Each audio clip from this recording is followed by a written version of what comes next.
सर्वप्रथम तो जय श्री कृष्ण। आज नवरात्रि का चौथा दिन है और नवरात्रि के चौथे दिन माँ दुर्गा का जो पूजन होता है वह कुष्मांडा के नाम से पूजन होता है। अर्थात माँ दुर्गा आज कुष्मांडा देवी के नाम से पूजी जाती हैं। तो हम जानते हैं माँ दुर्गा का यह कुष्मांडा रूप कैसा है, इनका यह कुष्मांडा नाम क्यों पड़ा और ये जो कुष्मांडा रूप है इनका पूजन से भक्त को क्या शक्ति मिलती है।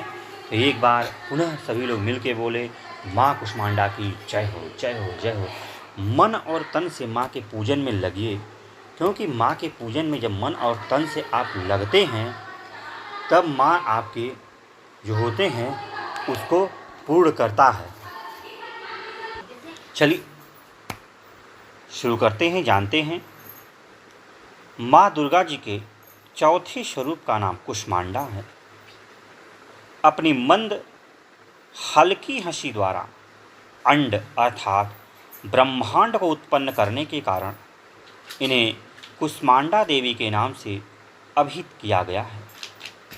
जब सृष्टि का अस्तित्व नहीं था, चारों ओर अंधकार ही अंधकार परिव्याप्त था, तब इन्हीं देवी ने अपने ईशत हास्य से ब्रह्मांड की रचना की थी। अतः यही सृष्टि की आदि स्वरूपा आदि शक्ति हैं। इनके पूर्व ब्रह्मांड का अस्तित्व था ही नहीं। माँ कुष्मांडा का निवास सूर्यमंडल के भीतर के लोक में है। सूर्यलोक में निवास कर सकने की क्षमता और शक्ति केवल इन्हीं में है।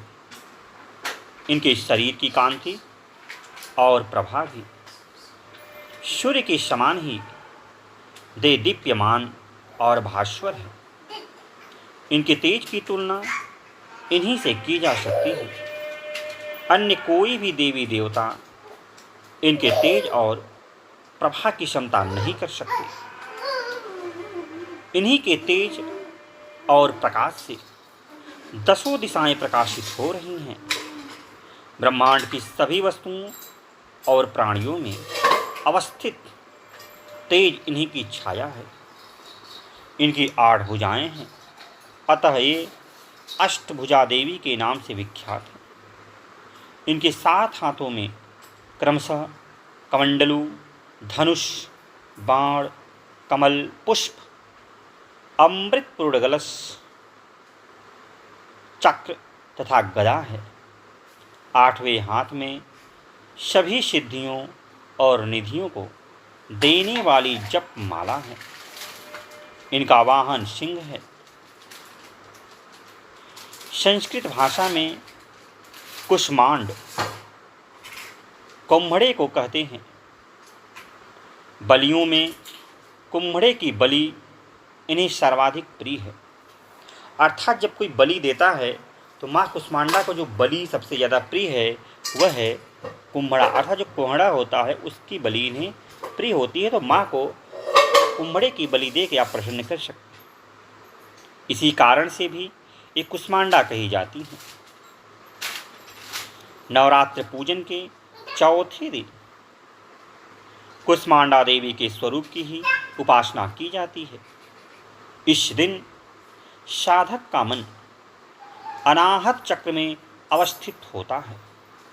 अतः इस दिन उसे अत्यंत पवित्र और अचंद मन से कुष्मांडा देवी के स्वरूप को ध्यान में रखकर पूजा उपासना के कार्य में लगना चाहिए। माँ कुष्मांडा की उपासना से भक्तों के समस्त रोग शोक विनष्ट हो जाती हैं।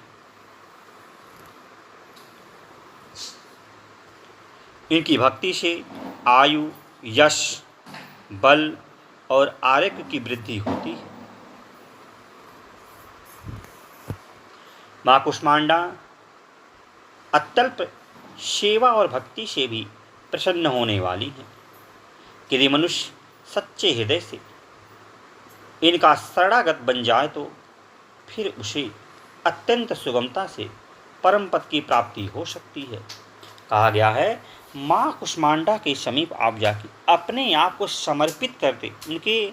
आप समझिए कि माँ आप ही मेरी रक्षक हैं, आप ही मेरी रक्षा करें, मेरा उद्धार करें, मेरे दुखों को दूर करें, ऐसा अगर आप कहती हैं तो माँ कुछ ही समय में आप पर प्रसन्न हो जाते हैं आपके भक्ति से।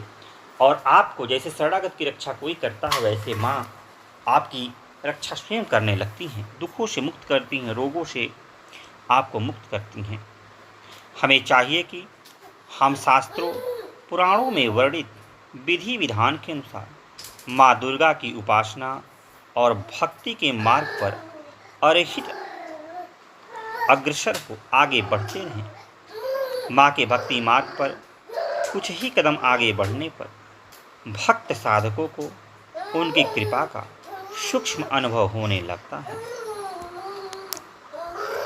यदि दुख स्वरूप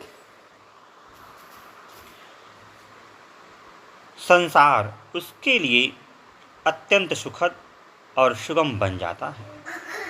माँ की उपासना मनुष्य को सहज भाव से भवसागर से पार उतारने के लिए सर्वाधिक सुगम और श्रेयस्कर मार्ग है। माँ कुष्मांडा की उपासना मनुष्य को आधियों व्याधियों से सर्वथा विमुक्त करके उसे सुख समृद्धि और उन्नति की ओर ले जाने वाली होती है। अतः अपनी लौकिक पारलौकिक उन्नति चाहने वाले को इनकी उपासना में सदैव तत्पर रहना चाहिए।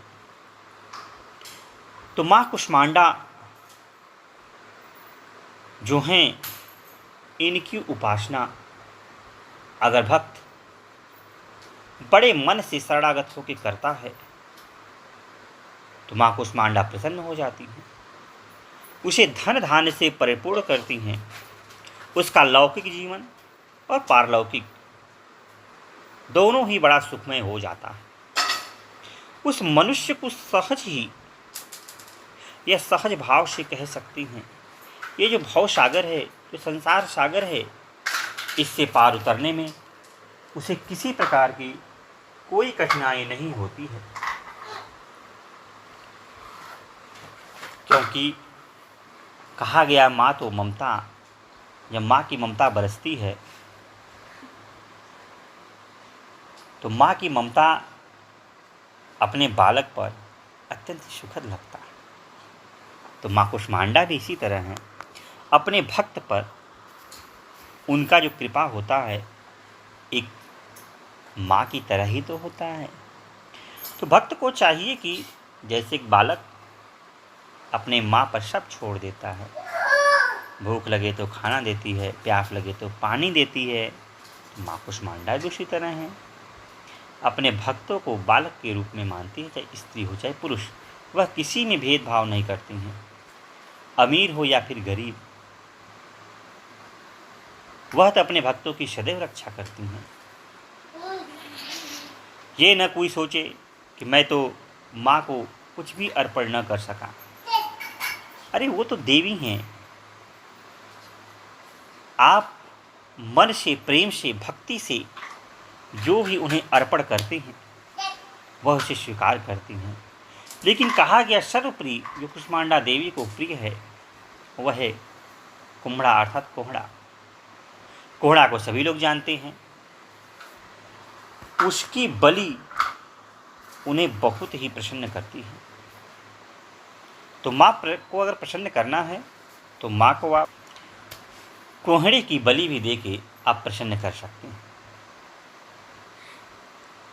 तो जो भी साधक इनका पूजन करता है उसे सुलभ ही आरोग्य की प्राप्ति होती है, माँ की कृपा बरसती है, जिससे उसका जीवन सुखमय हो जाता है। तो जिन लोगों को कोई कष्ट हो माँ कुष्मांडा की शरण ले ताकि उनके दुख दूर हो। तो आज के लिए इतना ही, फिर किसी दिन मिलते हैं अन्य वीडियो के साथ। तब तक के लिए जय श्री कृष्ण, जय श्री कृष्ण। आप लोग पर माँ की कृपा बरसती रहे।